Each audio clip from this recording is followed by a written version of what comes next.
नमस्कार welcome to my channel. Kartik मास आरंभ हो जाए एंड कार्तिक मास ओडिया लोक मैंने वेज खाଇବା अधिक प्रेफर करती ओवर नॉनवेज बिल्कुल खाती कहले चले। तो मशरूम और पनीर चाहिदा अधिक। तो मुझे पनीर गोटे सिंपल रेसिपी नहीं आसी जोड़ा मुझे ट्राए कर रेसिपीर ना तो किसी देविनी बिकज निजे यहाँ ट्राए कर आशा कर भल लगे जदि भल लगे निहाती ट्राए करेंगे कमेंट जानवे केमती लगे। तो ये पनीर बनवाई मुझे 500 ग्राम पनीर ताको एमती क्यूब साइज काटी से किसी आड कर सल्ट आ हल्दी एंड कॉर्नफ्लोर ताकू भल भाव गोल की 5 मिनिट्स मैरिनेट छाड़ी देची। ये देखूँ गोटे लुहा कड़े में किसी तेल आड करी एंड तेल कम देवे बिकज तेल जदि आपड़ से हाई फ्लेम रे तेल यूज कर बार बार यूज कर पॉइजनस हो जाए तेलर टॉक्सिसिटी बढ़ी जाए। तो अवॉइड करेंगे जिते बड़े डीप फ्राए करार अच्छी कम तेल ही करेंगे। तापर देखूँ ये मुझे किसी वेजेस ऐड करछि कैप्सिकम को क्यूब साइज काटिकी ताको फ्राए करी। कैप्सिकम जिते बड़े फ्राए करुँच सब बड़े केयरफुल थे कि जमती अधिका सॉफ्ट नुहे कि अधिका क्रिस्पी न बने मीडियम करके भाजबे। कैप्सिकम वंस मोर भाजी हो मु गाजर को भी किसी क्यूब साइज करके काटिकी रखी ताको फ्राए करदेवी। गाजर को भी से भाया भाजबे।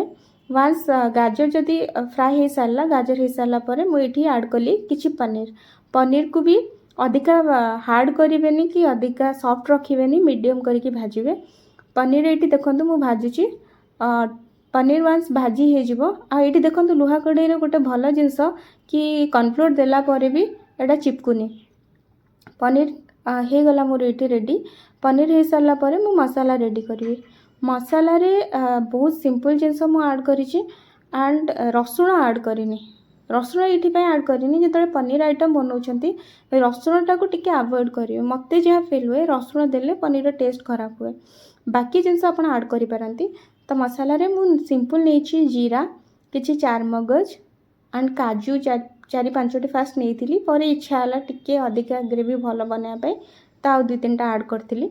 देन दालचीनी 2-3 खंड पोस्तो एंड अदा आउ सुखा लंका आपण निज इच्छा रे स्वाद हिसाब रे ऐड करेंगे। जदि आपन को राग पसंद हुए ताहले ता बदल रे किछि गोलमरीच ऐड करेंगे 3-4टा किंतु बिल्कुल 2टा जाक स्किप करदेले टेस्ट टिके खराब आसे।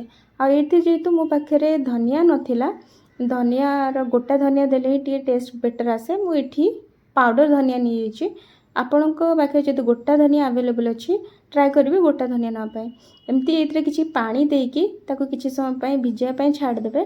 तापर ब्लेंडिंग जार रे भलरे ताको पालिश करके बाटीदेवे। जिते भलरे आपण पॉलिश वे रे बाटिबे आपणकर ग्रेवीटा एते सेते टेस्टी हम। तो वंस मसाला रेडी तापर मो पाखे जो थिला कोबी आउ आलू ताकू भी मुझे किसी कॉर्नफ्लोर आउ सॉल्ट हल्दी देकी मैरिनेट करके रखीदेवी ता भीतर एंड ये मु ऐड करी टमाटो प्यूरी। तो टमाटो पाई मु किछि 2टा टमाटो नहीं ताकू भलरे चॉप करिकी तार गोटे मु प्यूरी बनैबी। वंस ब्लेंडिंग जार मसाला मु खाली कर दूची तापर ये बनाऊँगी टमाटोर प्यूरी बनै सारा पर ऑलमोस्ट सबू काम शेष एंड गोटे जिनस रहा कोबी आउ आलू फ्राए करवा ताकू मु कर सारी एबे स्टार्ट करवा मसाला कषिबा। तो ये मुझे कड़े किसी तेल आउ कलर पाई एंड स्वाद को बालांस करने मु ऐड करछि किछि चीनी वंस टिके रेड हे आसीबो सेथिरे मु ऐड करली किछि खड़ा मसाला जोटा हैला तेजपत्ता आउ गुजराती किंबा अलैच आउ सेथिरे किछि फाइनली चॉप्ड ऑनियन मु पकेदेली। ऑनियन पर जो मसाला थिला मु जोटा ब्लेंडिंग जार नहीं थी जीरा चारमगज काजू धनिया दालचीनी पोस्तो अदा सुखा लंकार जो ब्लेंडटा बनी थी ताकू मु ऐड करदेली।